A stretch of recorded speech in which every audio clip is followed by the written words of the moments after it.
opening the Plymouth Planning Board meeting. Today is Thursday, September 20th, 2012. Roll call is, we have John Rinlett, Pat Roach, Rhonda Bishop, Vice Chair, Ray Gosney, Selectman's Rep, Paul Wilson, and Mike Ahern, Chair. At this point, we're going into item number 3, general public comments. It has always been and will continue to be a time for the public to voice anything they'd like to talk about that is not on the agenda tonight.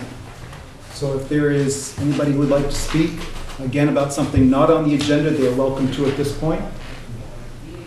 Yes, state your name and... Hi, Mr. Chairman. Paul Phillips from Plymouth. I'm going to talk about something that's not on the agenda only because there are no agendas. Are there any?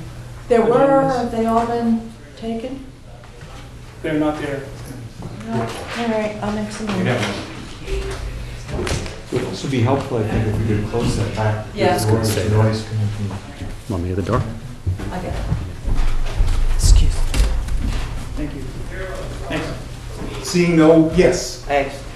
Mary Crowley. I wondered if, would this be an appropriate time for me to ask that items that are on the agenda that you would reopen the public hearing portion on the continuing matter from September 6th so that I would have an opportunity to say something? You have the right to ask. As chairman, I'm going to deny that. We've had the public hearing, we've been through that, and we're ready to move on. We've got another item on the agenda as well. Yeah, it did have kind of a sketchy notice. So I I'm do have really a couple asking announcements that I will be alluding to shortly, and that should answer that question. I doubt it, because I really have something I'd like to say, but you're saying you're not going to let me do it. Correct. I'm gonna We're remember just that following one. protocol. You sure are. Point of order, Mr. Chairman. Yes. As I read the rules, you're supposed to call for the public hearing after you take a vote on accepting the application. You accepted the application on September 6th. Since then, I've seen no notice for the public hearing, which your rules say you're supposed to have the public hearing after you take the vote. So you're not following procedure. We did, to answer that, on September 6th, we did open a public hearing after we did vote to accept the application. After it was accepted, we opened a public hearing and then closed it after the final comments. And now this is a... In your minutes. But your rules say that you need to notice that public hearing after you accept the application. It was orally noticed to be continued to tonight, and that's the protocol. That's the RSA. You're not getting me. On September 6th, you accepted an application. And then your own rules say, then you will notice a public hearing. But you didn't. You accepted the application and then you started your public hearing. It was not a notice after the vote to accept the application was taken. That is not following protocol. A notice as far as we're going to be... Would you like me to read you your bylaws? Because I have them here. Are you, Mary, are you saying a notice that, yep, we're going into public hearing in about a minute, or are you saying notice through the newspaper? I'm saying, excuse me, my voice is a little off. Excuse me, because people need to use a microphone so that it can be. The board process. Sorry to interrupt. Could you please use the microphone? I can, yeah, that might help because my voice. Anybody? I may just not comprehend, and I'm willing to be wrong, but I've been trying to puzzle through this. The process for considering acceptance is, you have A, the applicant or designee makes a presentation, good. B, the board seeks clarification, good. C, the board determines if the application is complete, good, you've done that. D, the board votes on accepting or rejecting the application. If the board accepts an application, the application then moves to public hearing. Now, under your own bylaws, if you have a public hearing, you're supposed to notice it. It's not, It is noticed, Mary. It's noticed on, the public notice is out there, it's in the paper. how could you have noticed it before you did the vote? Because it says here you do the vote and then you notice it. What time did you have to notice it between accepting the vote and a few minutes later convening the public hearing? The agenda, is the notice. Mr. Chairman, Yes, Mr. if I Johnson. may, you are interpreting the bylaws incorrectly. If you review the last 6 to 8 years of practice, what is being conducted here in this particular application is in conformance with the intent of the bylaws and what has been practiced for the last 5 or 6 years. If you review all of the previous meetings, Mary, you will find that once an application is accepted, we then move to immediately open the public hearing as long as the town planner has already pointed out, that the notice of a potential public hearing on an application is already posted. All right, and when was that posted? It was posted a minimum of 10 days before. The RSA calls for 2 public places. It was posted, let's see, 10 days before August 30th, from which the September 6th meeting continued? correct, originally. Okay, and where was it posted? Okay, I was just saying that when you interrupted me. It was posted in a newspaper of local circulation. Which one? Let me get to that. Yeah. I'd like to continue this and then we'll get to the specifics. It was posted in the town hall where all the notices are. It is posted on the website. It is sent to Hannaford's for their public posting. And there's one, it's posted at the library. It is posted at the transfer station. What's that, 6 places? Okay, but what newspaper did it post in?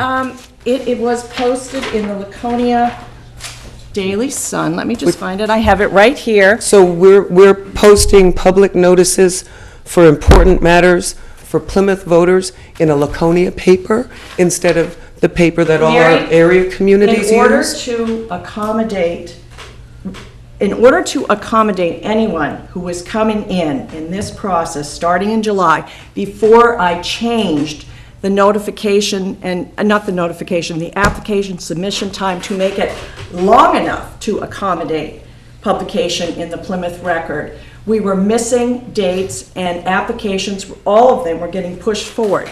If I also can speak, It is. I just don't think it's good enough. This board, Not good enough. I'm sorry. this And I board don't is here for the citizens of the Deliberation. town, Yeah. is to try and work with the community that pay their taxes here to help them get through the process.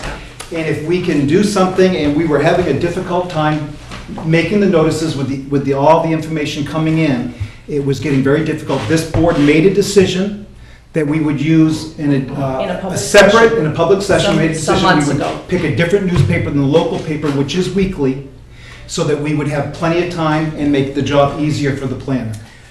I'm not concerned about making the job easier for the planner or for you folks. I am a tax-paying citizen. You don't know how I feel about this proposal. What you are telling me is that I don't get to talk about it. I resent it. I don't think you're doing a good enough job at it, and I think it will come back to you. I really wish that you would reconsider. The fact that for 5 or 6 years, you haven't been following the spirit of your bylaws while you have been fulfilling the intent behind them, that's fine, but, you know, I'm part of this community too.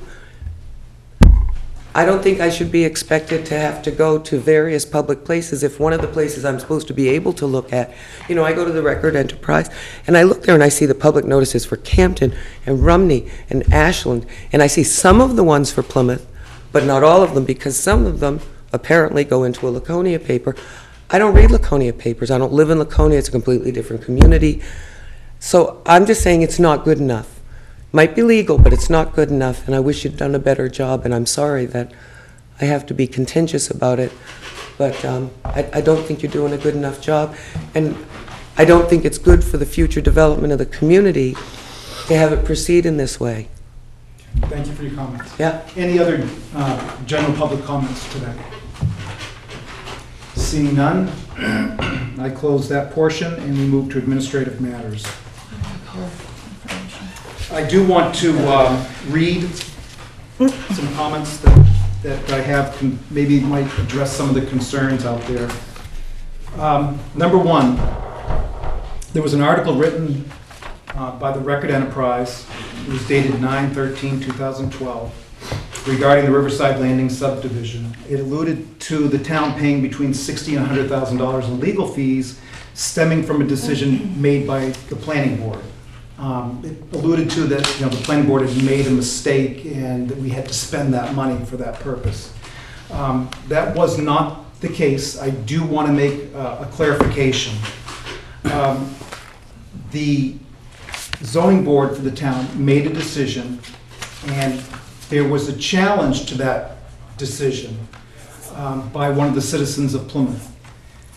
The town had to have its legal counsel rebut that challenge from the citizen, and we had no choice but to have our attorney represent the town zoning board in court over many months, maybe years.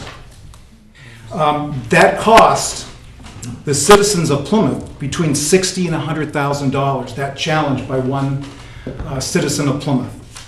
And what we are concerned in my comment, and what brought that up, was that we wanted to make sure, the people on this planning board, that we did everything that we could to make it as clear as possible so there wouldn't have to be a challenge. And we're continuing to take this job seriously, like I'd mentioned before, and doing everything to the best of our ability. We are a volunteer board as well.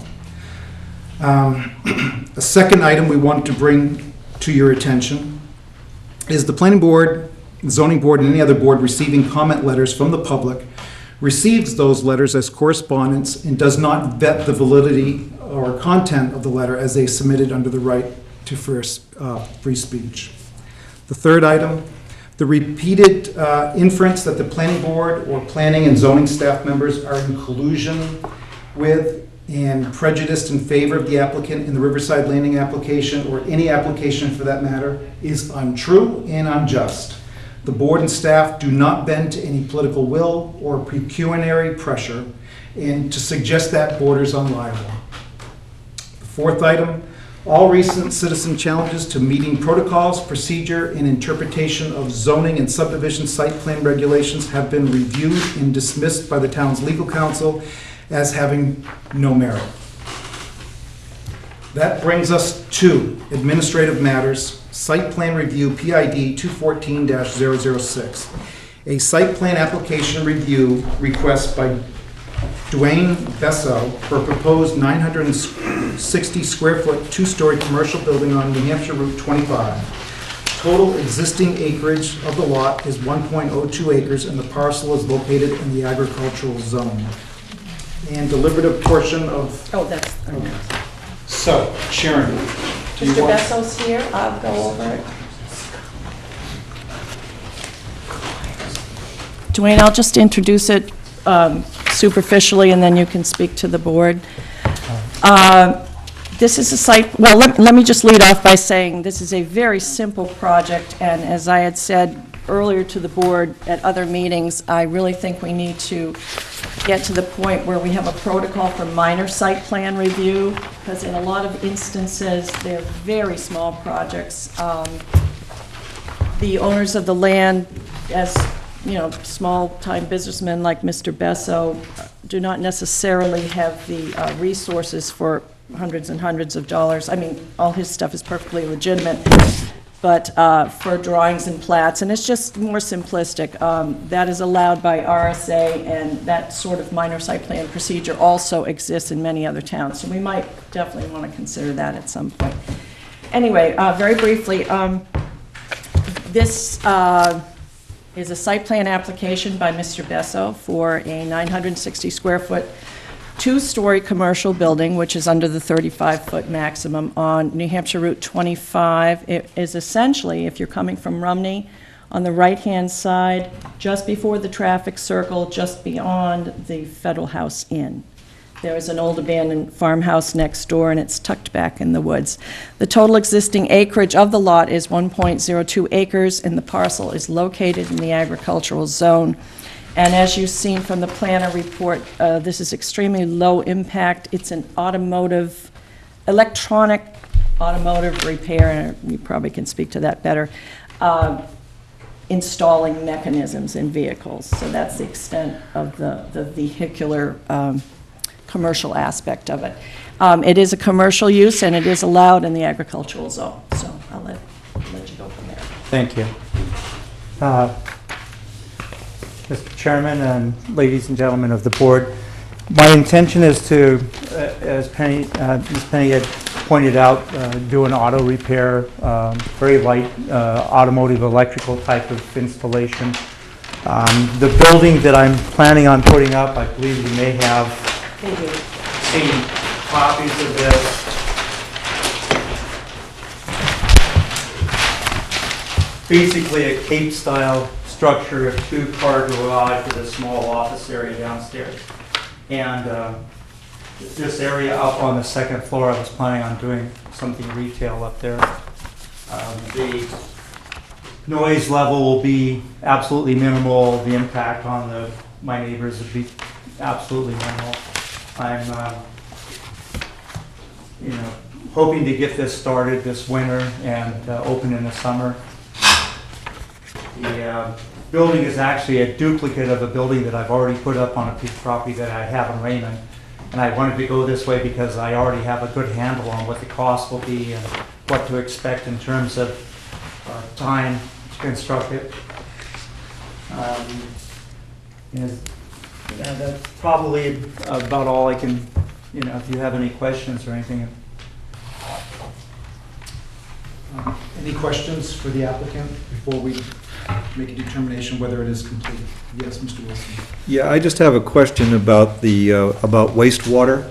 Yes. That apparently this is not going to be used as a dwelling, is that correct? No, Your Honor. I mean, no. I'm not honorable. Whoops. It's not that. But it's not, yeah, it's not going to be used as a dwelling, but still, if it's going to be occupied for a substantial portion of the day. I was concerned because there is no arrangement for septic nor for a sewer hookup. Well, actually, I was planning on using an incinerator, which is what I have at the other location. It's an electric toilet facility. I contacted the state to find out if it'd be okay to do that, and they said yes, so long as and then I can also have a wash sink, but I can't have a tank to put my water in. I can have what I'm trying to do is be able to erect this building and do it at a minimal cost. Right, so what, you were touching on the subject of gray water. What happens to the gray water from hand washing? Well, they said that what I could do is construct a small French drain, I guess is the name of it, or a dry well to have the water drain into. So, yeah, I recognize the fact that a septic system costs almost a third as much as putting the building in. Okay. And, that's how I was hoping to be able to approach it since the state allows that now. So yes. Does that, Thank you. Does that answer? Yeah. Yep. Thank you. All right, if there's no more questions, yes, Ms. Fisher. Yeah, you're first.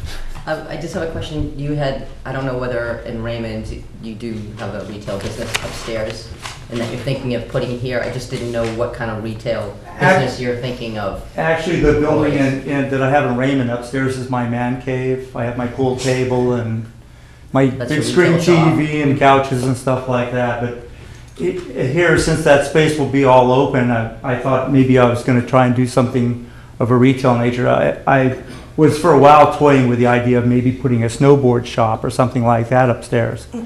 But then I heard that Tenny Mountain may not even be open, so I'm kind of up in the air now that the thought that I had done what I was thinking about doing there may not even be feasible. Mr. Roach? My question is, and maybe Sharon can address it, is looking at the map of where it is close to traffic circles, is there any concern with traffic getting in? I know it's not a big business as far as traffic goes. Well, you see in the planner report that Mr. Besso has received a DOT driveway have no problem permit. with it. Yeah, is that the survey map? Yeah. Yeah, that's taken from the tax map, and they're not it's necessarily to accurate. scale or Yeah. accurate Okay, in all right. terms of proportion. Yeah, I wasn't sure how accurate that was. Yeah. I know that Mr. Besso has also spoken with our building inspector, Brian Murphy, and they've had, as he has with I, we've had several long conversations about this, so we do have additional background if you have additional questions. Mr. Gosney. Mr. Gosney and then Ms. Bishop.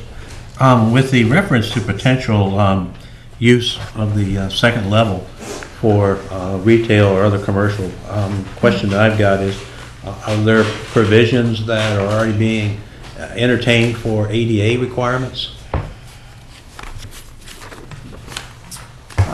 Well, I was planning on, the building that I have now has a landing out here and a flight of stairs that comes up here, and another flight of stairs that comes up the side of the building.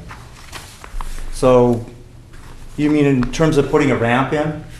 Well, I kind of leave that decision to the town planner, but if we're talking about public access for retail, then we have to start looking at ADA requirements.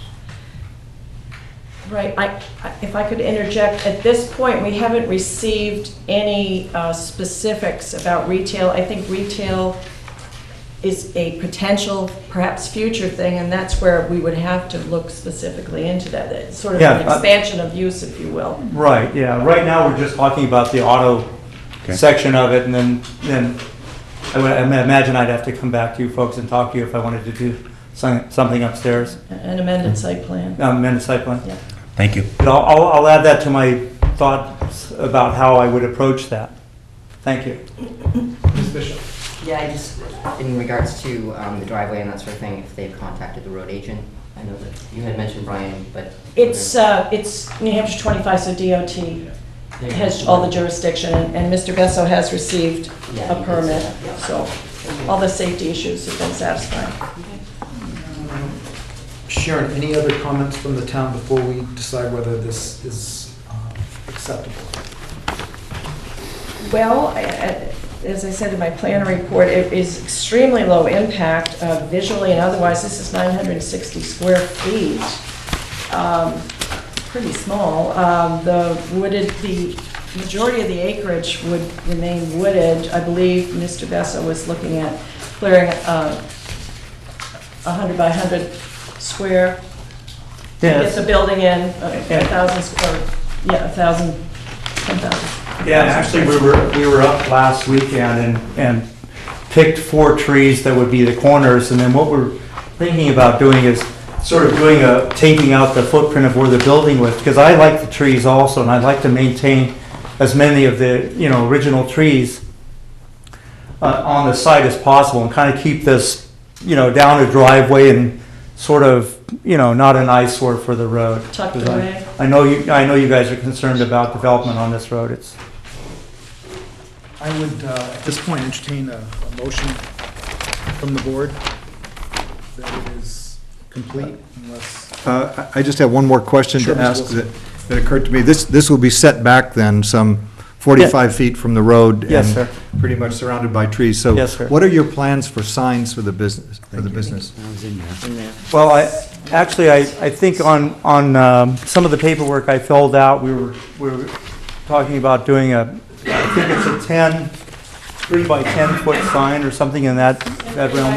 3 by 5 and 15 square feet, basically single-sided. Okay, thank you. Yeah, the planner showed me that it was in the notes, so thank you. Oh, okay, thank you. I'll make a motion to accept the application as complete. Second? Mr. Ranlett seconds it. Any discussion before we, okay. All those in favor of accepting the application as complete signify by saying aye. Aye. Opposed? Aye. Okay. The ayes have it for approval with Mr. Gosney as. And that brings us into, thank you very much. We're all Any set? other well, hold on. Any other questions from the board now before we open it up to a public hearing? Yes, Mr. Roach? Yeah, one of Sharon's concerns about a waiver needed for the, Oh, I yeah. Topography? received that. Oh, I okay. received that. so, Yeah, part of the paperwork is a survey by John French, as you can see, and Right. actually the two halves have a match line if you would to take them apart, but there was no topo on that. right. So, but, you know, I've been out to the site, as has Mr. Murphy. And it kind of comes up and plateaus off, so there's not an awful lot of topography once you get there. So at this time, we will open up the meeting for public hearing at 7 o'clock. And I just ask you to state your name when you stand up and come up to the podium. You've got to speak into if you wish. Those appearing in favor of the proposal or applicant will be allowed to speak now. Those in opposition to the proposal, would you want to speak? Yes. I'm neither for nor against, but Okay. I have a question. Do you want me to come forward? Sure. I'm Gisela Estes, and I'm a resident of Plymouth, and my question is there town water out there? No.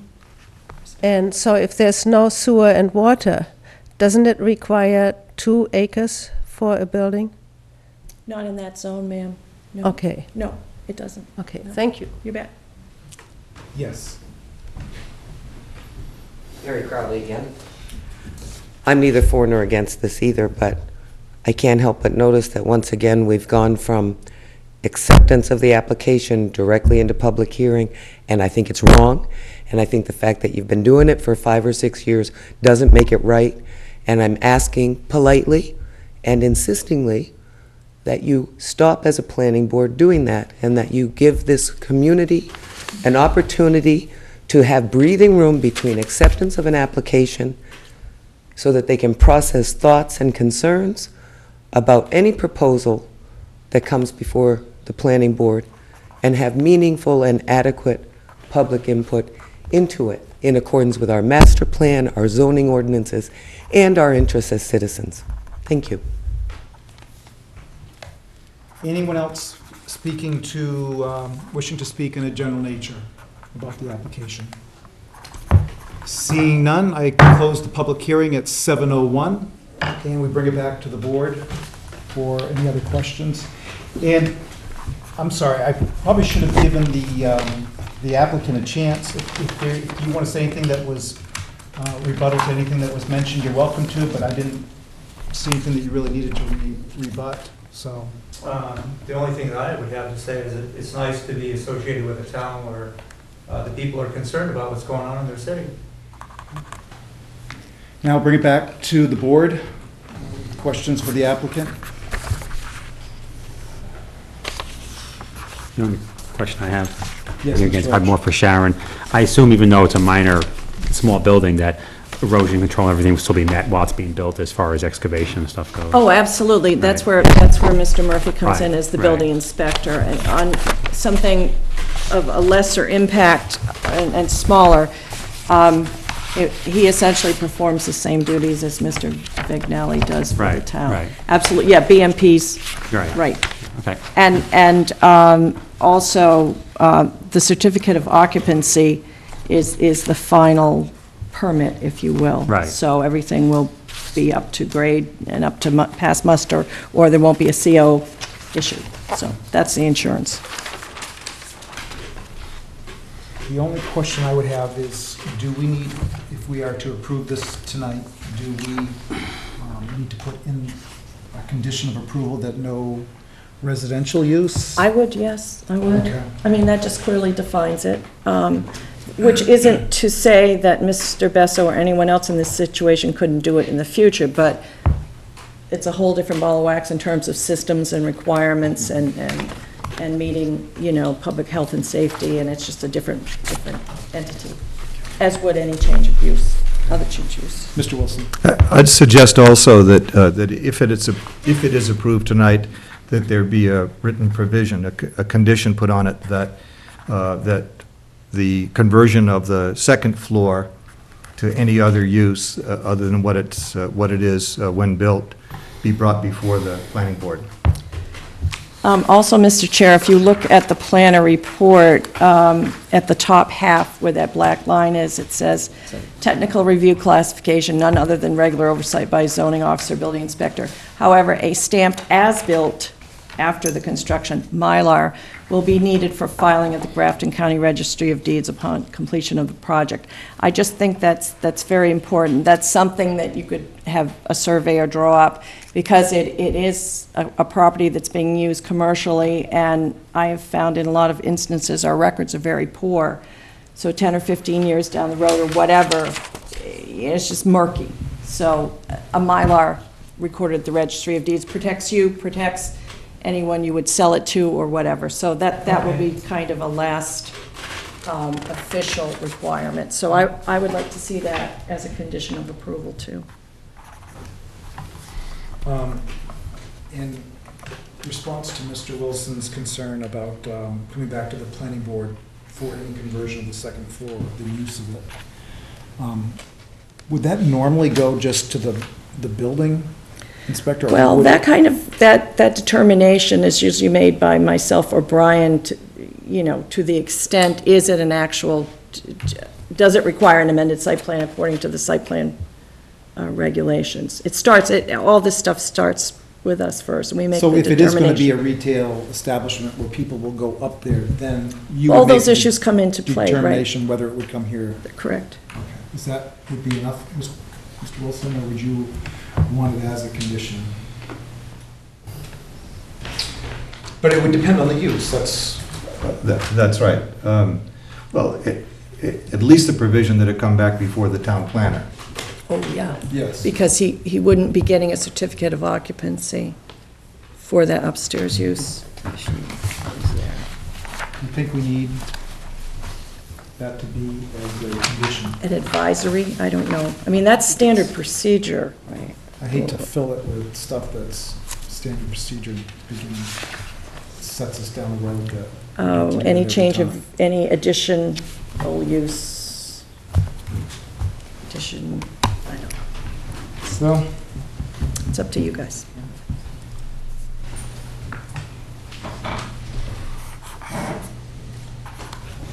Amended site plan required if determined by the building inspector, zoning officer, it starts at zoning, and planner. any conversion or additional use of the second floor should be brought to the zoning officer or planner, or town planner.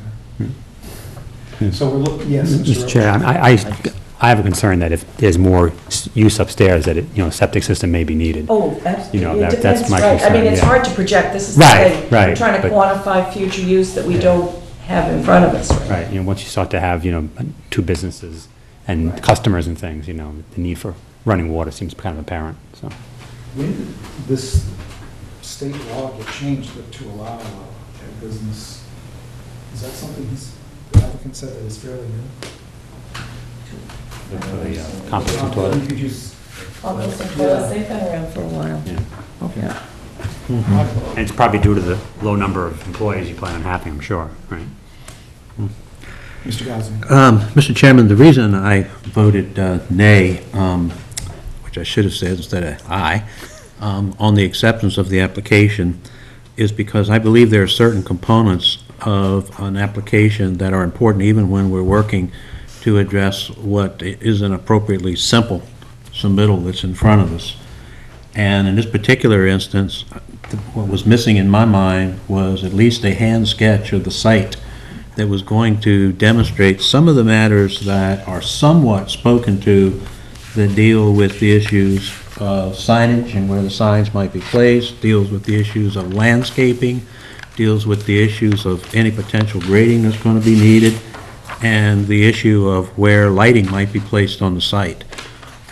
Regardless of the size and the scope of the overall application we may have in front of us, those four things are matters that are of interest to this planning board as we look to ensure that neighbors are protected with things like water runoff, the idea of not having any light pollution, and to make sure that visually the site is going to be developed in a way that fits in with the character of the nearby surroundings. and they were not present with the information that I had in front of me.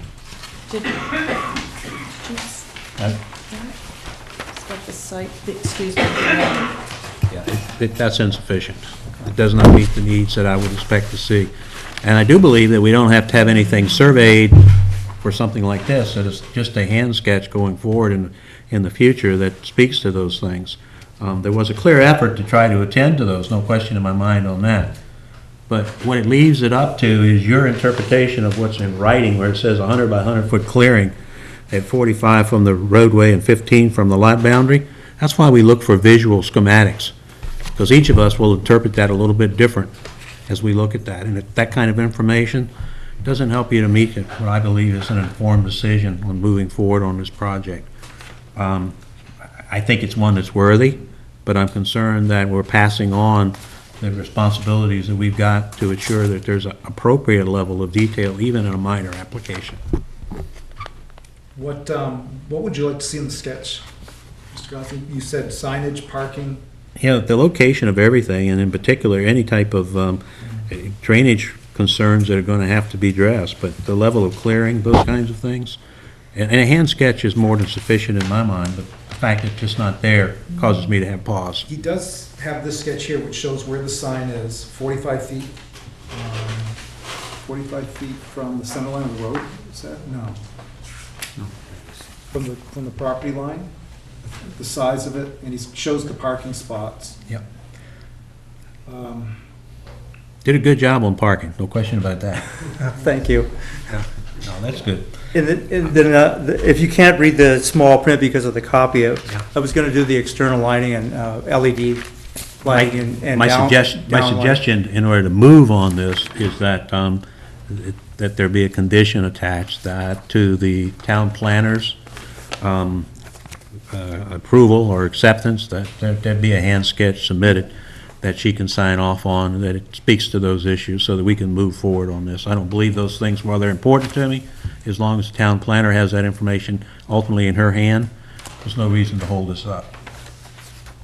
So you'd be submitting something subsequent as a condition A of clear approval? version of this, I take it. Right, right, a little Clear- more formal. A little more detail? Yes. Okay, certainly. A larger.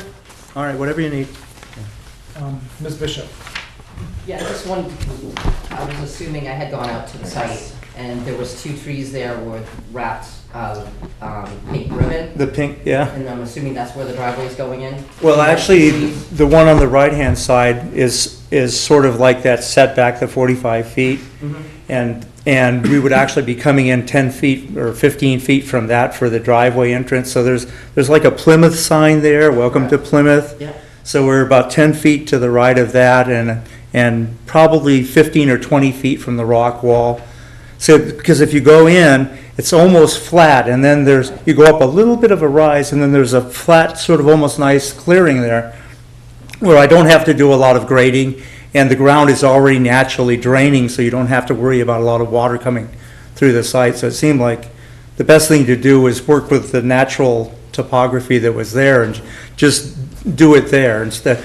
And as an afterthought, after measuring that, we kind of decided that a 75 by 75 foot clearing is probably more apropos for the size of the building. And then that way I don't have to mess with several larger trees that are bound on the back side of the property there.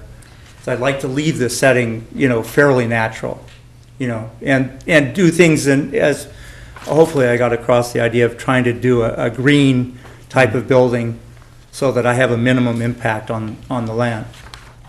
Mr. Chair, I have some driveway specifics that might be good for the board to hear. This was the driveway permit from DOT, District 2. The location of the driveway is approximately 0.149 miles south of the Rumney Town Line on the west side, right-hand side, if you will, coming from Rumney.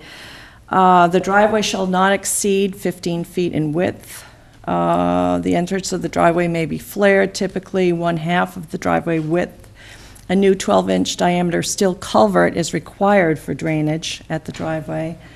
And there's some guidance, excavating of ditch line to drain the culvert and meet specified grades, et cetera, including cutting brush north of the driveway to improve sight distance. So there are some standards to be adhered to.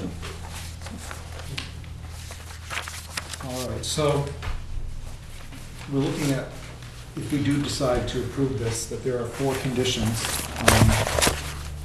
One being that there be no residential occupancy of this building. 2, that if there's any changes or additional use of the second floor, that it be brought back to the zoning officer or planner, town planner. 3, that a Mylar, And as-built, an as-built that's Mylar. critical, yep. As-built Mylar, be put together by a designer or surveyor. Licensed land surveyor usually does that. Licensed land surveyor that could be registered with the Register of Deeds. And then a 4th would be a sketch to the approval of the town planner showing signage, parking, lighting. Did we say vegetation? Yes, Landscaping. Landscaping. And to the best, even though it is an extremely low impact, to the best of your ability with scale or Measurements of any kind, whether it's a scale or not. Okay, sure, you bet. Yeah. Can All I right. make a suggestion? Yes. On number 2, when it's any change to the second floor, can you just make it any change to the existing proposal? Yep, any change to the building, yes, rather than just the second floor. Yeah. Thank you. All right. Do we have a motion? So moved. Mr. Cosme, is there a second? Second it. Ms. Bishop was first. All right. All those in favor with the 4 conditions, I don't need to repeat them, do I? No. Signify by saying aye to approve. Aye. Those opposed, nay. Okay. It is approved. Don't lose my phone number.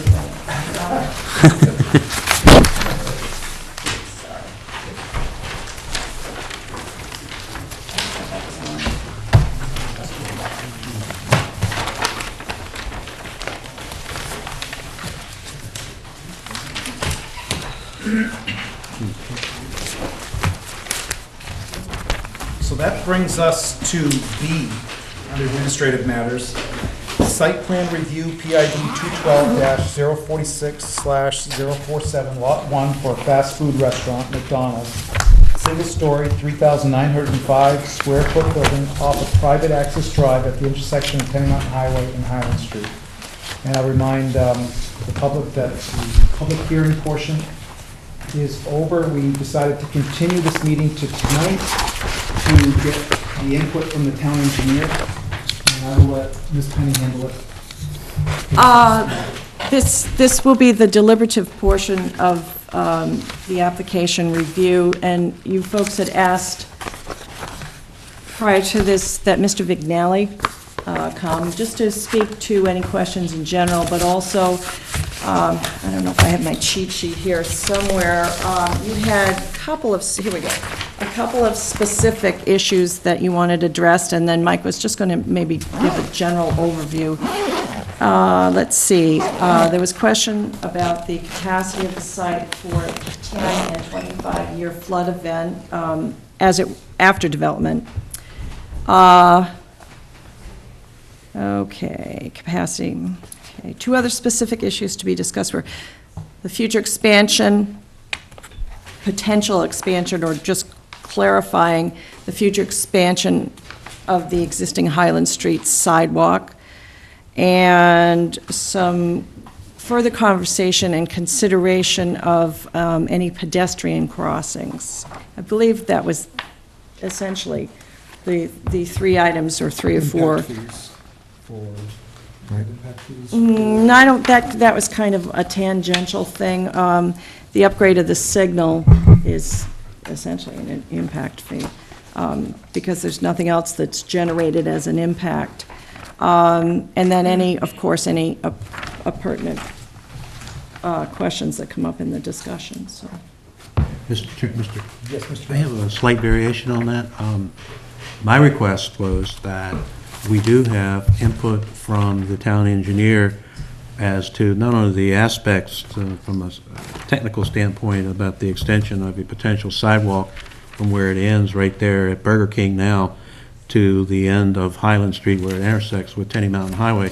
But just as important to that was what would be the appropriate means that would be used to determine what the level of contribution should be from the applicant if we determine that a sidewalk isn't something that we should be looking to see constructed at some time in the future.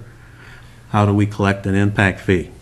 So I was interested in hearing from the town engineer what his experience is, and how do you determine an impact fee for a future development, recognizing that the sidewalk would not only serve this particular development, but whatever falls on the other side of that highway in the future, or indeed, even on the other side of Highland Street, excuse me, Tenny Mountain Highway, both sides.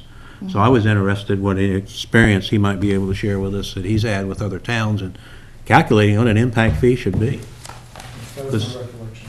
Yep. Mr. McDaniel. Where do you want to start? 10 and 25-year flood event. Let's deal with that first. Okay, we did review the plans like we do every site development plan that we're asked to review on your behalf. The plans do have an infiltration system, an on-site drainage system that goes to a series of subsurface, I guess, galleys that store water and also infiltrate it back into the ground. Those have been designed for a 10 and 50-year storm, so they're fully contained within the site. So there is some overflow to that. The regulations that you have require some level of design. I think the requirements from the alteration of terrain permit in the DES Bureau is actually beyond that. So it's the 50-year design. I think it's probably driven from that. It's not typically something that you would see on a site development if it was just outside of the AOT, I guess, regulations. So in my mind, the mitigation for the stormwater has been fully mitigated once some of these technical issues are taken care of, which I think the applicant read into the record last time he was here. So the 10 and 25-year storm definitely are accommodated. The 50-year storm is accommodated to this. And if you have some kind of a freak storm where you get a huge amount of rain in a very short amount of time beyond that, what would probably happen is the parking lot would flood for a while, and then it would go into the system and be on its way like it does now. So as far as mitigating drainage impacts associated with the site development, I'm quite confident that once the couple of technical issues are taken care of, that this site will meet that standard. Mr. Wilson. Yeah, one question, one question to start, but it's not so distant in our memory about Hurricane Irene. Yep. Do you have numbers for that, about whether, does that represent a 50-year storm or a 20-year storm? I'm not sure, to be honest with you, in Plymouth. I mean, its impact on the Baker River Yep. at that site. Well, I mean, sites like this, there's two things that can happen. The Baker River can flood up and flood the whole area, up to where the 100-year flood is, which would flood the whole site. Then these drainage systems become pretty much meaningless. It's just a very rare event. And as far as where, how much rain Irene caused in that one day, I honestly don't know. But I know that the 50-year storm, I think, is 5.3 inches of rain in a 24-hour period, which is a lot of rain. The 100-year storm was around 6 inches of rain, a little more than 6 inches of rain in a 24-hour period. So designing anything beyond a 100-year storm for a site development is actually designing beyond a 25-year storm is rare, and is usually not done unless DES makes you do it.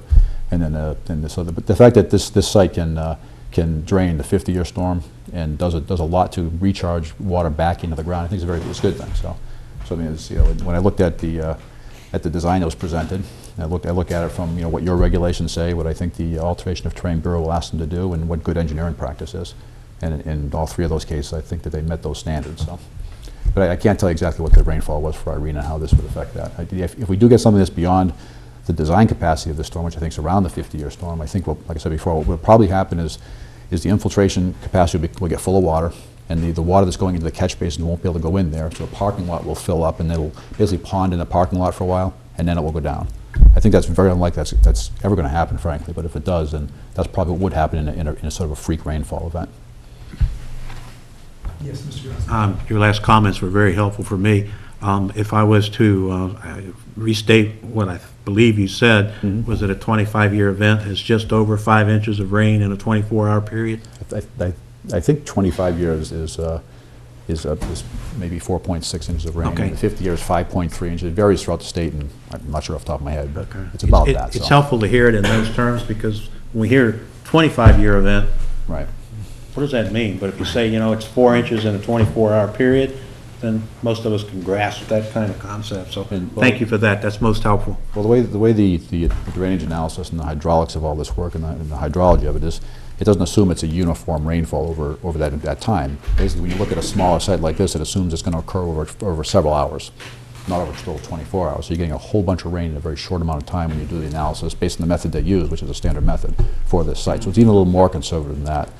When you look at drainage design and infiltration capacities and storage and all that, there's a lot of different methods to use. The one that was used here that's accepted by DES is probably one of the more conservative methods. That's the soil conservation service method. So I think we can be quite comfortable that the design that was presented here, and that if it gets built and we follow it up during construction to make sure that the infiltration capacity is maintained, then I think we can be very confident that any increased runoff from the paving and the buildings that are associated here are being mitigated on this site. Thank you, Mr. McNally. Sure.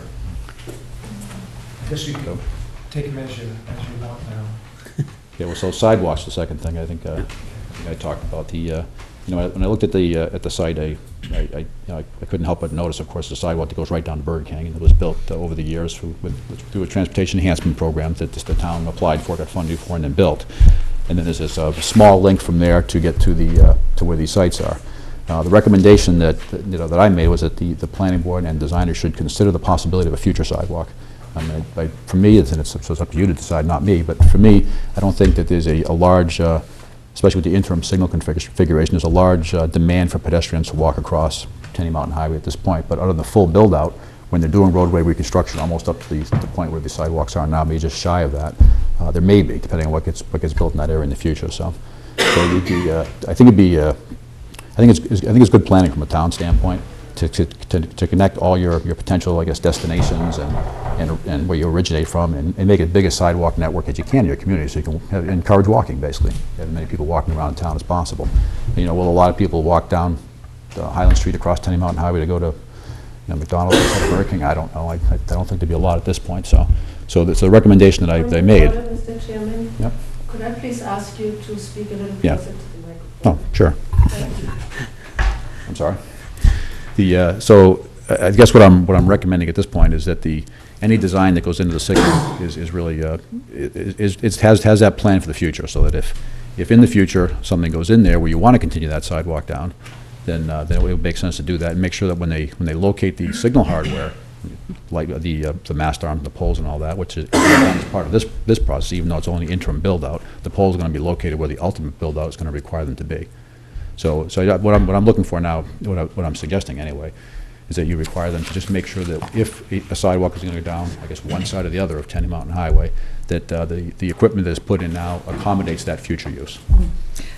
If I may, Mr. Chairman, we had spoken as a board before, and I had spoken to you, Mike, I think, in Yep. previous conversations, that this Tenny Mountain, the new corridor study that we're going to convene with a consultant or whatever, will definitely need to address this, not only the future development, but the whole systemic thing of the transportation system with a strong pedestrian aspect, either exteriorly, if you will, along the road itself, or within the different pods, because there's already a fair amount of development out there, and I'm seeing a very fragmented, if not non-existent, pedestrian access. So that will be definitely an issue that's looked at, an issue of concern. So when it comes to the sidewalk itself and where it's going to go, there's some, I guess there's some, on one side there's a right-of-way concern with one pointed piece of land over on the Burger King side where it may be difficult to get a sidewalk in. On the other side, there's a concern about a right turn ramp where it may be not safe to have a sidewalk. So I think at this point, since there's I don't believe there's a huge pedestrian demand at the sites that are being proposed now, but there could be in the future if that, depending on how that site develops out. I think the prudent thing to do is just make sure that whatever gets built now is I guess will allow sidewalks to be constructed in the future without taking down poles and costing a lot of expense and creating a lot of problems in the future. So I do think that pedestrian connection from the Highland Street sidewalk to Tenny Mountain Highway and then onto the site is an important thing for the future. Mr. Chairman, if I remember correctly, Mr. Lewis, the applicant's engineer, spoke to that last, on September 6th about reserving an easement there on the Highland Street side. I know that initially, when the previous development was being reviewed, the folks at Burger King had offered, or were amenable to a sidewalk easement, and of course now, with the type of businesses going in on across the way, they've withdrawn, which is their prerogative, certainly. Absolutely. But the applicant is aware of that, and that's something that we'll need to definitely take into consideration. It's hard to be specific in the planning for the future because you don't know the uses, but it is being done by the applicants. So then if that is a desire of the community to have that sidewalk built in the future, then the sidewalks within the site, I think, there should be some pedestrian improvements within the site itself, assuming that sidewalk connection will be made in the future. And that was another comment that I offered to you folks as well. But in the future, your comment is on-site would be in the future as well. Well, I'm not sure they want to rebuild the site every few years or every time that something else develops. It may make sense to have that done now. That's probably a discussion that should occur with the applicant, I think, at some point. I don't think it's not a lot of effort, I guess, to go from They had mentioned an from interior. one place to another, and I don't think they have a concern about that. I could be wrong. No, they had made an allowance for that too at the Right. preliminary discussion last time. For I'm calling it interior and Yep. exterior sidewalks, just so we don't get confused. Yeah, then if the sidewalk is ultimately connected through there, then they're pretty much set to go. So I think that's probably the right thing to do. Any other comments? Questions, if you have them, I'll try to answer the best I can. Yes, Mr. Wilson. Yeah, I have a couple of questions going back to the drainage issue. Yep. Will these infiltration basins, will they freeze in the wintertime? So in other words, will they be effective if we have a winter rain, when we have a winter rain? They won't. The bottom of it, I think, are 7 or 8 feet or more below the surface. Yeah. So they're pretty deep. So it probably will not freeze? I don't think it'll freeze. It's down deep enough so it won't freeze. Okay. Frankly, the water that's getting down in there is going to have salt in it as well. It's going to have some de-icing compounds in it, so it probably will function fairly well in the winter, particularly if it's so deep. Yeah, that leads into my next question. Presumably, there'll be some kind of treatment, ice treatment, that will be used on sidewalks and in the parking lot of these buildings. So when the water, we talk about the infiltration basins as being a means of infiltration, re-infiltration or recharging of the aquifer. Will that recharging then contain, is there any provision for treatment of the water, or will that stormwater all contain whatever's washed off of the parking lot, and that would be discharged into the aquifer? Well, one of the things that I always require, and they provided, was is basically a pre-treatment device before the infiltration systems. So it's essentially what it is. It's basically like an oil water separator, and what that does, it allows any sort of floating hydrocarbons to be collected, and also any floatables to be collected, and also collect some sediment that gets in there. Because frankly, if that stuff gets into the infiltration units, they fail prematurely, and they don't really work all that well. They don't take out salt. So that's, They don't take out salt. No, they don't do that. So, as far as I know, there's nothing they can build in there to take out salt. There's no BMP you can just throw in there and remove salt out of the stormwater from an urban area, unfortunately. So. Okay, that's. But as far as what gets in there, anything that's going to get in there, I would say the vast majority, maybe a little bit during a really big storm will wash out, but the vast majority is going to either be picked up by the pre-treatment device, or it's going to go into the infiltration units themselves. And part of the I guess the recommendations here, which I'm sure Sharon will follow up on, is to have an operation and maintenance plan for these units as well. That's included. So we'll track those over time, and if they start to fail, then they have to replace them.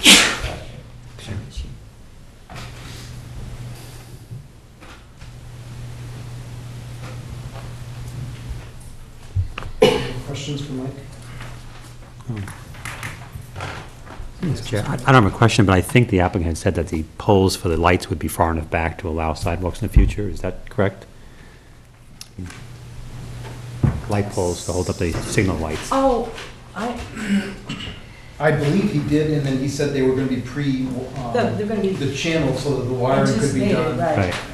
I think the placement's a concern, right? Right. I mean, obviously, you don't have to move them again 2 years or 5 years from now. I don't think it's a big effort on their part or a big change in design. It's just something I want them to be aware of, just so Right. you have that flexibility in the future in case you want to use it. Right, that way the poles are already mounted in the right location. That's just a matter of the sidewalk and some push buttons to Right, give the right. signal indication in there. Thank you. Sure. I have another question. I'm not sure whether it's for you or for the town planner, but there are applications put into the state for the alteration of the intersection. Yep. So to the State Highway Department, as well as to the DES for alteration of terrain. Do we have any word of the progress of those applications? We'd have to ask the applicant's engineer. I know they were in process when we first started, but I haven't gotten a status report yet, so. Please. Sure. Yeah, we're expecting, Jeff Lewis. We're expecting comments really any day from both DES and DOT. I know that the DES comments will be copied to the town, and I'm not sure if the DOT comments are or not, but our intent would be to forward them to the town, and anything that we revise that goes back to either of those state agencies would come back to the town and to Mr. Vignali. And Mr. Vignali's Correct. always copied also, so. But that's, I mean, that certainly would be a condition of any approval.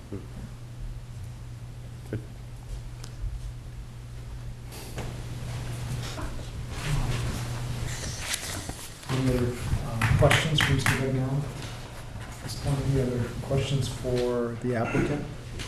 Did Mr. Coffey? No questions for applicant, right? No. Ms. Bishop?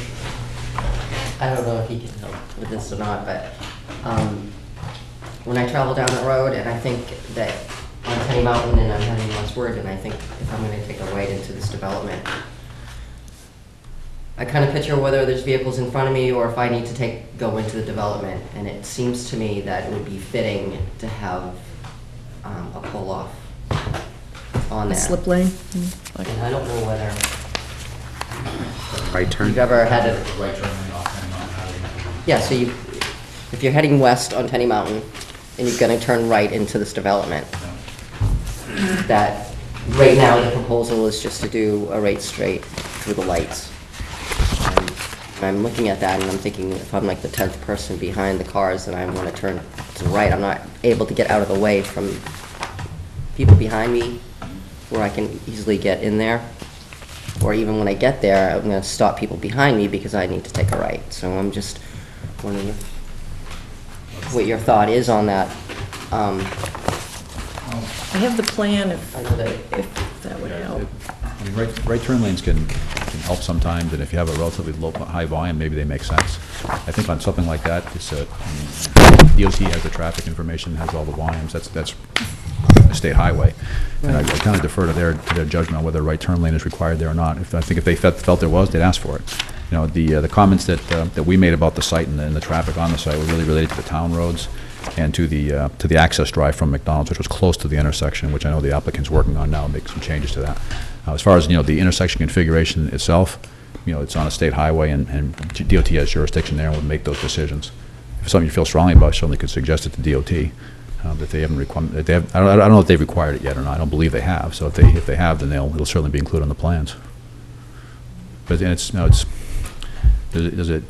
it help? Sometimes it helps. Sometimes I guess it doesn't. If it gets people through a little bit quicker. If people have to slow down for someone making a right turn, maybe it's a little safer because they're going slower. So there's kind of a give or take.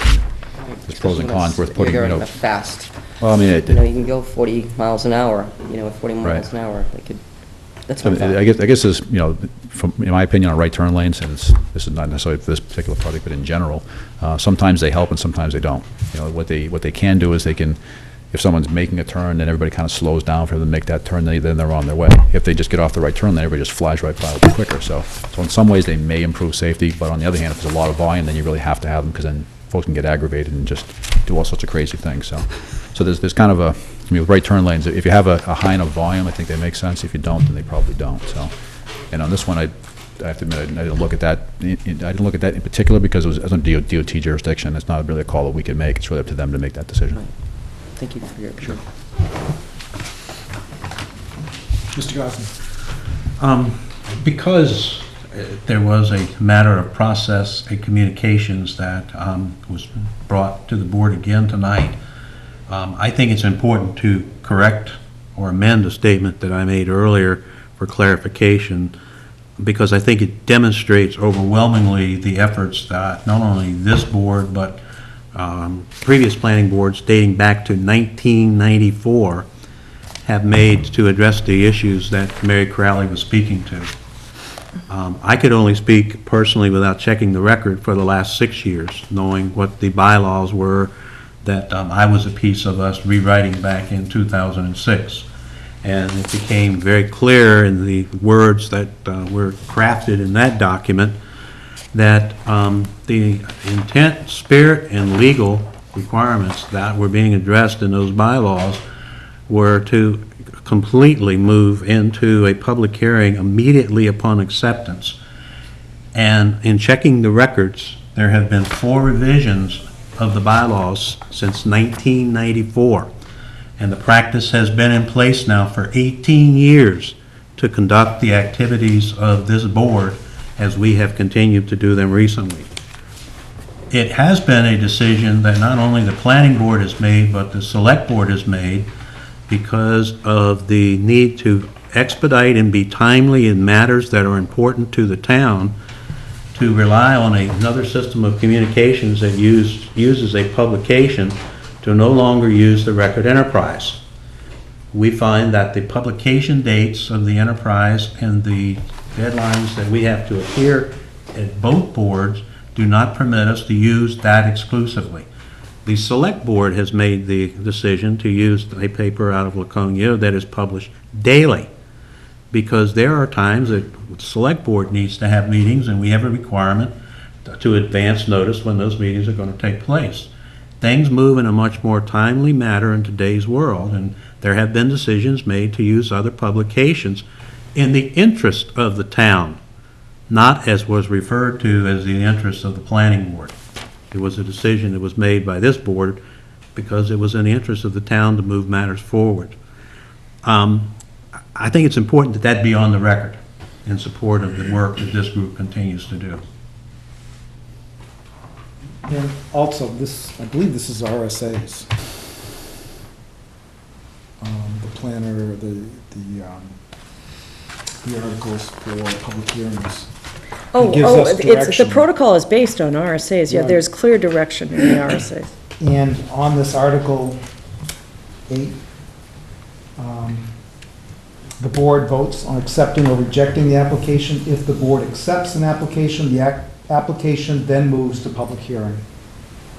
So it's pretty clear for us.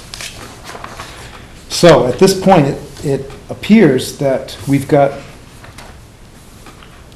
3 conditions if we move to accept, or to approve, yes.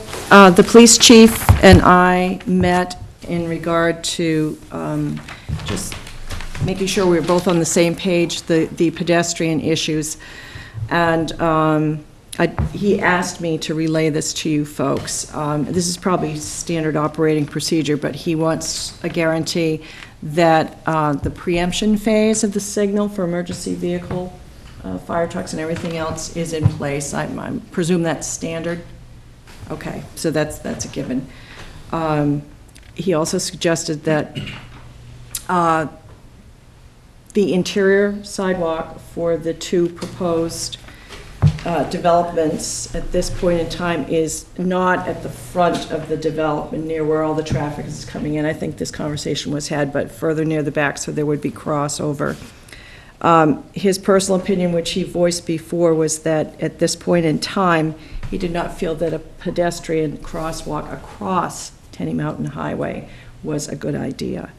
And also, as we mentioned before, reservation of some land for, along the Highland Street side for a potential future sidewalk should be considered. Those don't necessarily have to be itemized as conditions, but I wanted to bring that forth on his behalf before you got to your vote.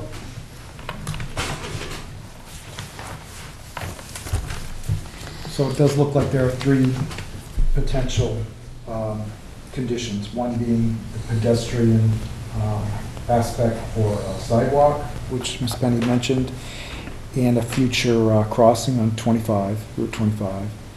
The second potential condition would be an on-site crossing away from the front of the lot. And then a third condition, which would be all state permits. Is there anything else that we would need to add? I'm not on the condition, but do we have a question from Mr. Vidali about the impact fees for the sidewalks? Is that part of the discussion supposed to be tonight?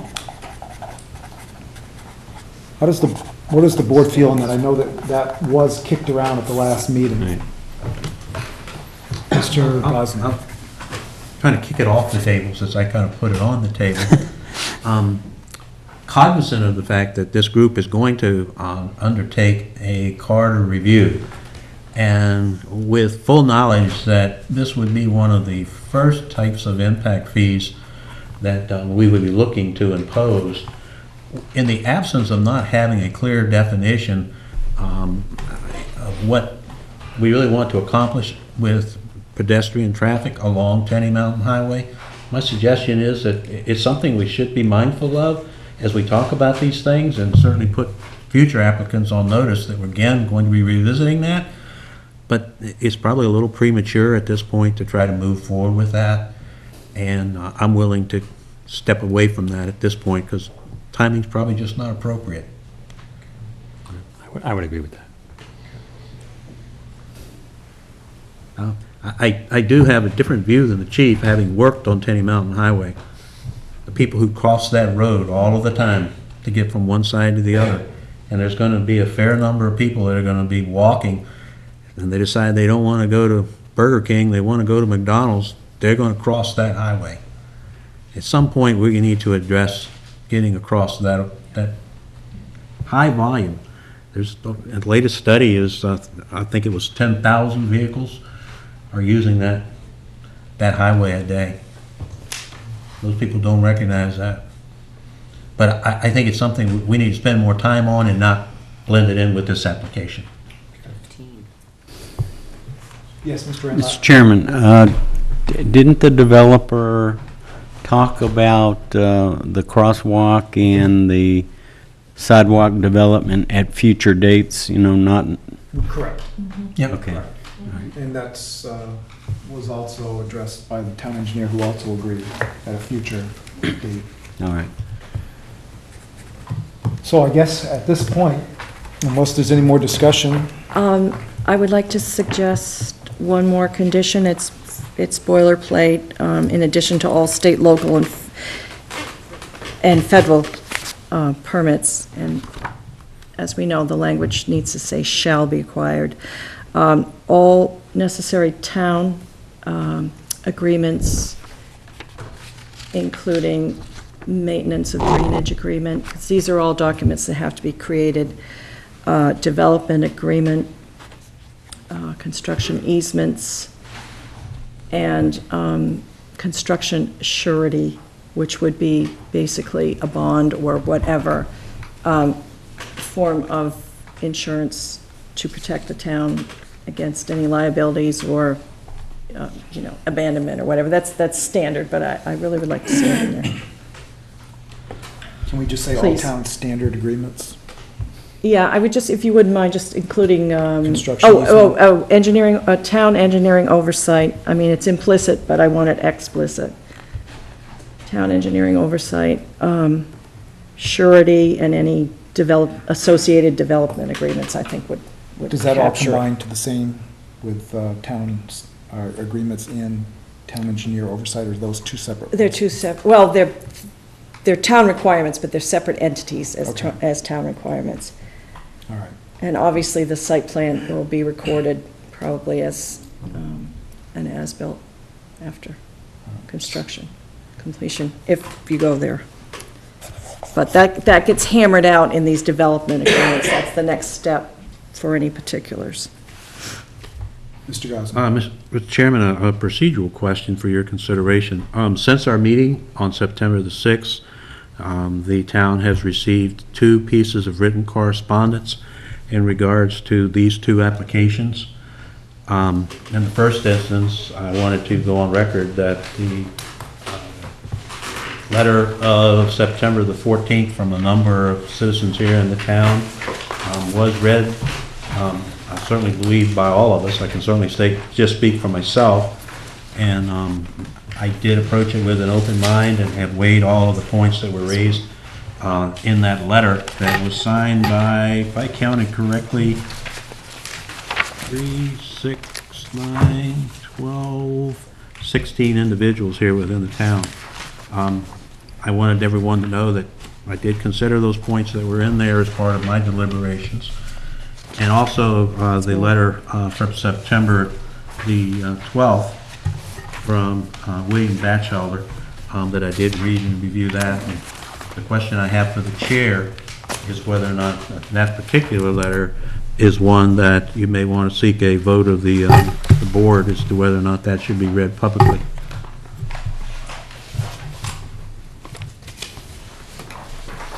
The one dated September 12th? Yes, sir.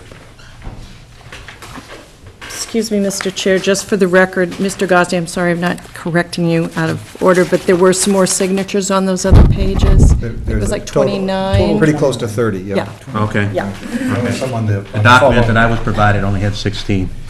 Well, it has additional pages, you see, there's that. Yeah, And it the follows on to separate 166 on the following page. It confused me. Thank you for correcting me. It Thank you. confused me at first, too. No, I appreciate that. Thank you.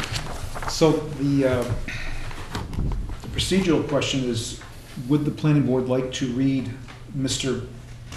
a rebuttal to something that was mentioned on the September 6th meeting? And Mr. Renlock. Mr. Chairman, I think we need to read that to be fair to all parties and just let everybody know the contents of the letter. I can give a brief synopsis of what was said at the last meeting and then go right in and read this, if that would be all right. Point of order, Mr. Chairman. Would that not in essence open up the public hearing? Reopen it, I mean. Is there another way to get this letter out to the public so that this person can clear up some issues? That reopens the public hearing. I don't, Mr. Chairman, I don't understand why it would open it up for public hearing. Where this is informational, exactly like the previous letter from other individuals was read. And there was no way I don't believe they were all read at the public hearing. It is part of the public record It's public, already, yeah. because it's in town hall. Yeah. Exactly. I too believe it opens up the public hearing process. Again, the practice of this board has been for years that we encourage anybody to provide us with written comments, and it's at the discretion of the chair as to how he wants to deal with those and making them part of being public read. But they're already public. And the choice may just to be to acknowledge we have a letter from Mr. Batchelder and it's available at the town hall. Mr. Wilson. Yeah, I'd agree with Mr. Sutcliffe that since the other the previous letter that led up to this was read in its entirety on camera, that this one should be as well. So we have a choice. We can read this letter as it is, or you could allow me to kind of make a synopsis of what was said at the last meeting and then a quick synopsis of this. We can either leave the individual's name out or include it. I guess, I don't know if we need to go to vote or I just... Get a motion. Is there a motion? Mr. Chairman, I move that we read this letter of September 12th in its entirety. Without opening, if you'd be willing to also state, without opening the public hearing back up. Just to keep it clear.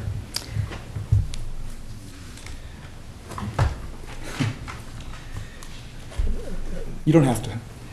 Well, I don't, yeah, I would rather not make it part of the motion. Okay. Although I could just express a feeling, if I can do this now extemporaneously outside of the motion, and just say that I think that the board has endeavored to stick to the letter of the law in this entire process.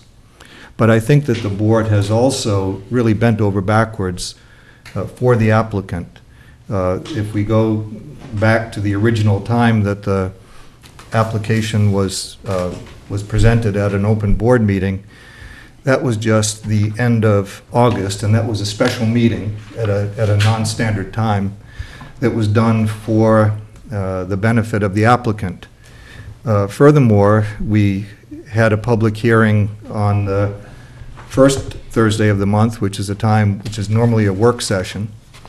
So once again, I think we bent over backwards for the applicant, and I think that it's a pity that we couldn't have bent over backwards tonight to allow public to be heard. Mr. Chair, just a point of clarification, that wasn't a special meeting, and I don't want to get into semantics. We had not had our regular August meeting. It had been previously scheduled for the 23rd, but there was, if I can get the chronology right, there was a notification error on the applicant's part. They inadvertently left out an abutter because there was an error on the tax map. So we hadn't had our one regular public hearing date. We had to change the date for that. So I just, in my opinion, that would, I mean, to me, special is like special town meeting when you have to have for another thing. But we've been through this before quite a bit, so. So we have a motion on the table. Do we have a second? I will second it as long as I understand that we read this letter to its entirety and that's it. That would have to, I'd like to comment on that. Because we are, as Mr. Wilson has already pointed out, endeavoring to do everything, not only for the spirit of how this board conducts themselves, but also the legal requirements that we strive very hard to follow. Knowing that the public hearing was already closed when the previous email was read by a member of the planning board, it seems appropriate to me that I'm willing to entrust to the board chair to summarize the contents of this letter and perhaps stay away from avoiding that question of whether or not we're opening up the public hearing. It certainly would be appropriate for you to summarize correspondence that was directed to the town planner, and perhaps we avoid that question of whether or not we should have opened the public hearing or not. you brought up a good point. That letter was read after the public hearing. So to me, I'm willing to entrust you to summarize what your take is on that letter. We have a motion on the table. I still have a motion on the table. We have a second. If it fails, I will take the prerogative to make a quick synopsis of what was said at the last meeting and make a quick synopsis of what this letter states. I have that letter for you if you need it. It will still be part of public record. We can probably leave a copy of this letter downstairs. Everything's We downstairs, can- it just has to be asked for, because I don't have And- all the files on the. And maybe we could have it just right at the table so they can, so anybody in the public would be willing to read it if they would like. Again, that's if we don't read this during, if the motion fails, everybody will still have access to the letter, and I will still give a synopsis of it. So, the motion is, does the chair read this letter in rebuttal to a letter that was read in its entirety last meeting? Those in favor of the chair reading this letter signify by saying aye. Aye. Those opposed, nay. Nay. Okay. So, at our last meeting, there was a letter from a citizen, and I won't use any names, that basically stated that an active, interested party to an abutter to this application had an ownership interest in the land before it was sold to the applicant. This letter was read into the minutes. This letter is from that abutter, basically setting the record straight. And again, it's not up to the planning board to determine whether this is true and accurate. I'm assuming I'm assuming that it is accurate, but I can't validate that. So it is a rebuttal. It states that made them feel very uncomfortable. And I think it's important that this definitely, and I appreciate him writing this letter, and I would encourage anybody in the public who would like to read that it will be at the town hall, down on the desk, for anybody to read. So that's my quick synopsis. If anybody wants to add anything that was pertinent that they'd like to add, otherwise we'll move on to what we have in front of us.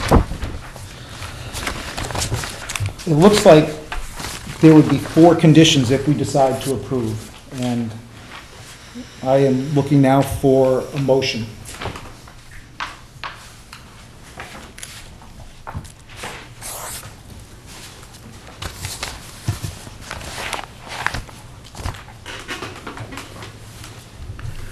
I'll move that we conditionally approve and I'm assuming we're going to take these one at a time. And the first one is for the Pedestrian, one side or the other? No, of the actual site. Oh, yes, one at a time, yes. And which one are we speaking to for the McDonald's. McDonald's? I'll move that we conditionally approve the development of the McDonald's site. Is there a second? Mr. Ranlott. So the 5 conditions we're looking at, we should repeat those at least one more time. You can, and you can certainly reiterate it after you've taken your vote, because Okay. Mr. Gosney said conditional approval, so. The condition approvals would be number 1 of the 5 pedestrian aspects of a walkway in the future, to allow for that on their plans. To install, to put onto the plans a walkway, and 1 on-site walkway, not in front of the traffic, to be installed or to be constructed during the construction phase. For clarification, is that between the 2 lots? Yes. Yeah. The third is, condition is all state, local, and federal permits. Shall be obtained. Shall be obtained. All town standard agreements, construction easement, construction assurity agreements. And number 5, town engineering oversight. So, we've got a motion on the table. Any discussion before we vote? Mr. Gosney. I put the motion on the table to make sure that we had the opportunity to consider it and to also offer any additional comments by any members of the planning board here. I intend to vote in support of the motion because I believe, aside from the technical issues that I believe we have thoroughly addressed, especially through our town engineer, that the 4 major areas of concerns that we've heard over 3 meetings that we've had deal with conformance to the master plan, deal with concerns about the floodway, the floodplain, and the aquifer. And all 4 of those issues, I believe that we do not have any conflicts with the development of this site. It was extensively studied in the areas of any potential impacts to the aquifer, the floodway, or the floodplain with a previous development that was essentially 4 times larger in scope than this one. We were talking about, for instance, excavating over 200,000 cubic yards versus the 50-some thousand cubic yards we're talking about here. So all of those issues dealing with those other 4 things I have weighed, and I do not believe that there is any conflicts with this proposal. So I intend to vote in support of it. Any more comments or discussion from the board before we vote? Okay, the vote is to approve the application for fast food restaurant McDonald's. All right, all those in favor signify by saying aye. Aye. Opposed, nay? Nay. 5 to 1. Okay, that brings us to site plan review, PID 212-046/047, Lot 2 of above subdivision for a bank. It's a bank in New Hampshire, single-story, 2,340 square foot building off of private access drive at the intersection of Tenny Mountain Highway and Highland Street. This is again, a continuation. We've already had the public hearing. And at this point, we would ask Mike Vignali if there's anything other than what was already stated, to state it now. Otherwise, we might be able to move a little bit quicker than the first one. The drainage systems on both of these are very consistent with one another. They're almost identical. And all the same things that we talked about a few minutes ago apply to both sites. Any discussion from the board?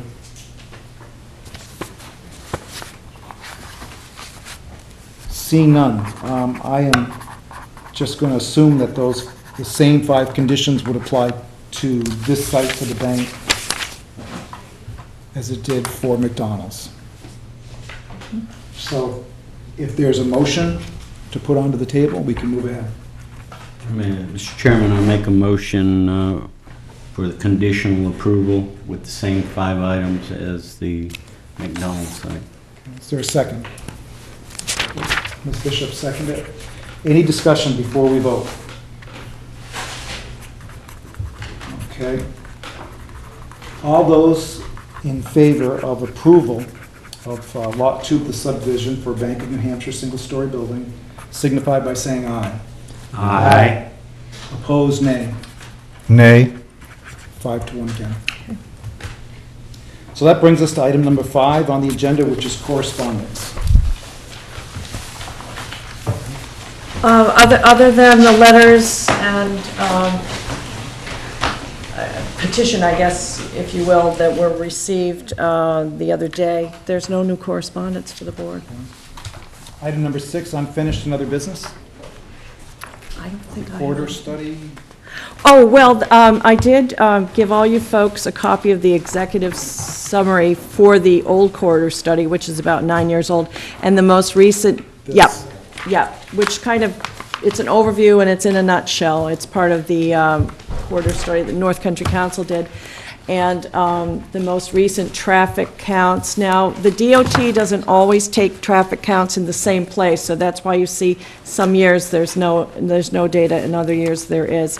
I guess what we need to do at one of our work sessions, when we get back to some other business at hand, this process has taken quite a bit of time for the board over the past few months, is to have a discussion about what this board would like to see in the corridor study.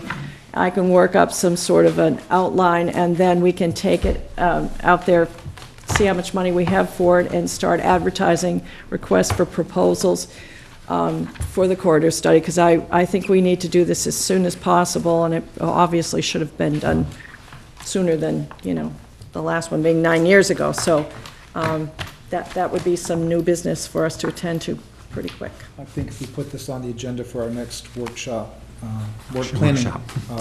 Right, and that's the first Thursday of October, and I'm not sure the date, because I can't see that far, but I'll be sending out the information. To review this a little bit more and. Yeah. Okay. So the October 4th, Sharon. I beg your pardon, the 4th? October 4th, Okay, thank you. 10-4. Oh, never mind, that will be on the 4th. Okay, brings us to public comments. Yes. I'd like to speak to the decision of the board not to read the entirety of the letter that Mr. Batchelor sent. I think it's an unjust decision, and the reason is that the prior letter writer's letter was read in its entirety on camera and replayed, and I don't think that there's any equivalency between a posting downstairs in the town hall that nobody's going to see and something that's been read on camera, on TV, and replayed. I also want to address the fact that it wasn't the habit of the planning board to read all the correspondence. You normally don't read correspondence, but you hand-pick this one to read, and that elevates it above the level of just innocence. The fact that you just innocently read something that somebody sent. You hand-picked this. I saw a poorly disguised charade where the town planner fished around for a pretext to read that letter, and eventually Ms. Bishop read it. But it was not just a routine act to read all correspondence, and that one just happened to be there. This one is deliberately elevated And I think that provides a window on the level of neutrality of this board. I strongly urge you to read the letter in its entirety. That letter was not given the same light of day as the other person's letter. I think it's a gross travesty. We have, Ms. Penny would like to respond to that, and then Ms. Bishop would like to respond to that. I appreciate Mr. Baldwin's concerns about this, but the only reason I brought up the lack of effort or interest, apparent effort or interest, to put a conservation easement on this piece of property that everyone had discussed as being so integral to the process. I'm not saying it isn't. I'm just saying I saw no one ever in all these deliberations, nor in the last 2 years since this property has sat there, bring up any sort of effort to get this under a conservation easement, either privately or through the Plymouth Conservation Commission, and I wanted an answer to that question. There is no collusion. You couldn't be more wrong, and I could not resent that fact more strongly. I'm sorry what an appearance is. You are dead wrong, sir. Absolutely dead wrong. Absolutely dead wrong. I don't work that way. Ms. Bishop. Yeah, I just want to, it was not in the intent. The chairman was asking a question of whether the Conservation Commission had in fact been did they have any notification? Did they know, was there any action made? And I just recalled back from papers that were mailed to me by the town planner, and I had researched that, and I said, I was looking for the letter, looking for that, because I knew somewhere. And what happened when I made a statement, when I started reading part of that statement, I felt, for me, that maybe it's unjust just to read part of that, maybe to validate it, to read it in its entirety, because why would, it was my own thought that I shouldn't just leave the whole letter for whatever reason. It wasn't meant in any other purpose than to validate that letter and answer his question. And that was it. And then after that fact, Paul Wilson indicated and strongly stated where that letter was wrong. And I do apologize that I was unaware of that, but I just want to let you know what my intention was just to validate that the Conservation Commission that, as I knew it, were in fact notified back then. And that Mr. was the Chair, only another reason. point of order is that letter came in on the meeting before. At the 11th hour, I was given that letter. When I made the listing of who had sent letters pro and con in, I named the names and the categories, this person, pro, this person, con. The opportunity, we met the very next week on the 6th. The board had not theretofore received a copy of that letter. The only reason you had it that night is because I had not dispersed it yet. We have been receiving stuff left and right every 5 minutes around here, and it was just part of the additional stuff that had come in the letter from Plymouth Village Water and Sewer. I know it appears that way, but I'm sorry, that is not the case. This was not trumped up. You got the letter because you got everything else. Mr. Wilson. Yeah, I just wanted to say, for the sake of completeness, I respect what Ms. Bishop says about, in the sense of justice, that she would prefer to read the entire letter rather than part of it. And I'd just say that the other side of that coin is what I proposed in my motion tonight, was that the other letter be read in its entirety, just to keep some symmetry. So right now, it's asymmetrical. The other letter, which did mention names and made some specific allegations, has now been answered in another letter, which was in my motion that this be read in its entirety. It was similarly out of the sense of justice. Mr. Gosling. I will point out that the chair, in his summation of the letter, did not mention names. When I introduced the subject, I made it very clear who the letter was from. So it is on the record who submitted the letter. And as chair, I guess I would have to agree with the vote that we made not to read it in its entirety. Because then that opens us up to someone else wanting to write another letter that might rebut the rebuttal, and it would just continue on and on and on. And I think we've got to probably put an end to it, and all information is out on public record, and they can get it at any time when the town office is open. That brings us to item number 8.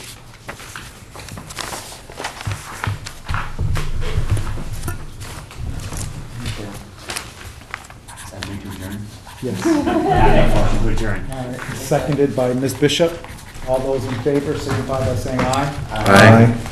Opposed, nay. Meeting is adjourned at 8:14.